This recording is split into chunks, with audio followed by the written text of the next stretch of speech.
దేవుడు నిన్ను ఆదరించినప్పుడు ఎట్టి ఆదరణతో నువ్వు ఆదరించబడుతున్నావో అదే ఆదరణ ఇతరులకు చూపించాలని దేవుడు ఆశిస్తున్నాడు. And you shall become a channel of blessing to many people around the world. ప్రపంచంలో అనేక మందికి దేవుడు నిన్ను ఆదరణకరంగా దేవుడు మారుస్తాడు. నీ మాటలు అనేక మందికి ధైర్యాన్ని ఇస్తాయి. నీ నిర్ణయాలు అనేక మందిని ప్రభావితం చేస్తాయి.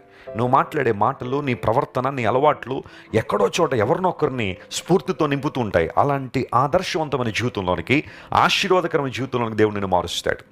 ఇది ఈరోజు దేవునికి ఇస్తున్న వాగ్దానం. ఇది you shall become a blessing. ఒక ఆశీర్వాదముగా, దీవెనకరంగా దేవుడు నిన్ను మారుస్తాడు.